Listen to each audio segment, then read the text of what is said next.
আসসালামু আলাইকুম, welcome back to my channel আলো অ্যান্ড ইন্তু কিচেন। গুঁড়া মাছ কখনো এইভাবে রান্না করে খেয়ে দেখেছেন? আমার রেসিপি ফলো করে রান্না করে দেখবেন, এটার স্বাদ অসাধারণ হয়।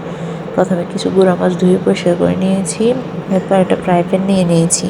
ফ্রাই প্যানে বেশ কিছু আলু কুচি দিয়ে দিয়েছি এবং বেশ কিছু পেঁয়াজ কুচি দিয়ে দিয়েছি।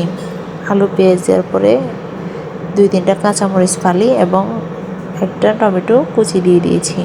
দেওয়ার পরে 1 চা চামচ রসুন বাটা, 1 চা চামচ আদা বাটা দিয়েছি, 1/2 চা চামচ লবণ দিয়েছি, 1/2 চা চামচ হলুদ গুঁড়া। গুঁড়া মাছে হলুদ গুঁড়া একটু বেশি লাগে। 1/2 চা চামচ গুঁড়া মরিচ গুঁড়া, 1/2 চা চামচের কম ধনিয়া গুঁড়া এবং 1/2 চা চামচের কম জিরা গুঁড়া দিয়েছি।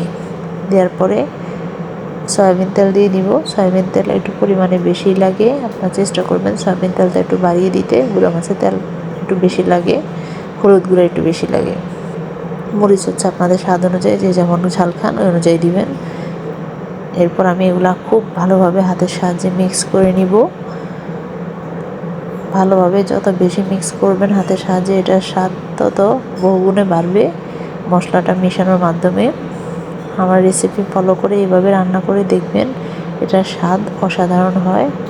এই যে আমি যেভাবে আলুগুলো মিক্স করে নিচ্ছি, একইভাবে আপনারাও আলুগুলো মিক্স করে নেবেন। মিক্স করা হয়ে গেলে এরপর এতে কেটে ধুয়ে পরিষ্কার করে রাখা, এগুলো কাটা লাগে না অবশ্যই, এগুলো শুধু ময়লাগুলো বেছে পরিষ্কার করে নিয়ে নিলে হয়। এগুলো খুব ছোটো গুঁড়া মাছ। এরপর আমি হাতের সাহায্যে আলতোভাবে আলু পেঁয়াজ মশলার সাথে মাছগুলো মেখে নিব। দেখুন আমি যেভাবে মেখে নিয়েছি, ঠিক একইভাবে আপনারাও মাছগুলো মেখে নেবেন। মেখে নেওয়া হয়ে গেলে আমি হাতটা ধুয়ে খুব মিডিয়াম পরিমাণে মাছের গায়ে গায়ে লাগানো এরকম করে পানি দিব। মাছগুলো একদম ডুবাবো না, হালকা গায়ে গায়ে পানি থাকবে, এরকম করে পানি দিয়ে আমি রান্নার জন্য চুলে উঠিয়ে দিব। দেখুন আমি চুলে উঠিয়ে দিয়েছি। উঠিয়ে দেওয়ার পরে আমি চুলোর আগুনটা জ্বালিয়ে দিয়েছি। দেওয়ার পরে আমি গুঁড়া মাছটা ভালোভাবে বলক আসা পর্যন্ত ঢাকনা দিয়ে রান্না করব। দেখুন এই যে আমার যখন বলক এসেছে, আমি তখন ঢাকনা উল্টিয়ে একটু নেড়ে চেড়ে দিব। গুঁড়া মাছ আবার বেশি নাড়া যায় না, হালকা আলতোভাবে একটু নেড়ে চেড়ে দিবেন। দেখুন আমি যেভাবে নাড়তেছি ঠিক একইভাবে হালকাভাবে নেড়ে দিবেন। দেওয়ার পরে আবার ঢাকনা দিয়ে ঢেকে দিবেন রান্না হওয়ার জন্য। গুঁড়া মাছটা একটু শুকনো খেলে ভালো লাগে, একটু ঝোলটা শুকিয়ে নেবেন। দেখুন আমার ঝোলটা শুকিয়ে যখন তেল উঠে আসছে চারপাশে, তখন আমার গুঁড়া মাছটা প্রায় রান্না কমপ্লিট পর্যায়ে হয়ে গেছে। গুঁড়া মাছে অবশ্যই একটা জিনিস অ্যাড করতে হয়, তা হচ্ছে ধনিয়া পাতা। আপনারা অবশ্যই হাতের কাছে ধনিয়া পাতাটা থাকলে দেওয়ার চেষ্টা করবেন।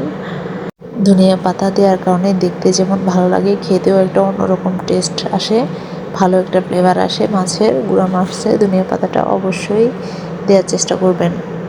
তারপর আমার ধনিয়া পাতা দেওয়া হয়ে গেলে আমি আবার একটা খুন্তির সাহায্যে ধনিয়া পাতাগুলো ভালোভাবে মাছের সাথে মিশিয়ে দিব। মিশিয়ে দেওয়া হয়ে গেলে আমি আবার কিছুক্ষণ ধনিয়া পাতা সহ রান্না করব। এভাবে আমার রান্নাটা কমপ্লিট হয়ে যাবে খুব সহজেই, ঝামেলাবিহীনভাবে গুঁড়া মাছ রান্না। আমার ভিডিও ভালো লেগে থাকলে আমার রেসিপি ফলো করে রান্না করে দেখবেন, টেস্ট কেমন আসে কমেন্ট বক্সে জানাবেন। এই ভিডিও ভালো লাগলে আপনাদের ফ্রেন্ডস এবং ফ্যামিলির সাথে শেয়ার করবেন। সাবস্ক্রাইব করতে ভুলবেন না। আল্লাহ হাফেজ, আসসালামু আলাইকুম।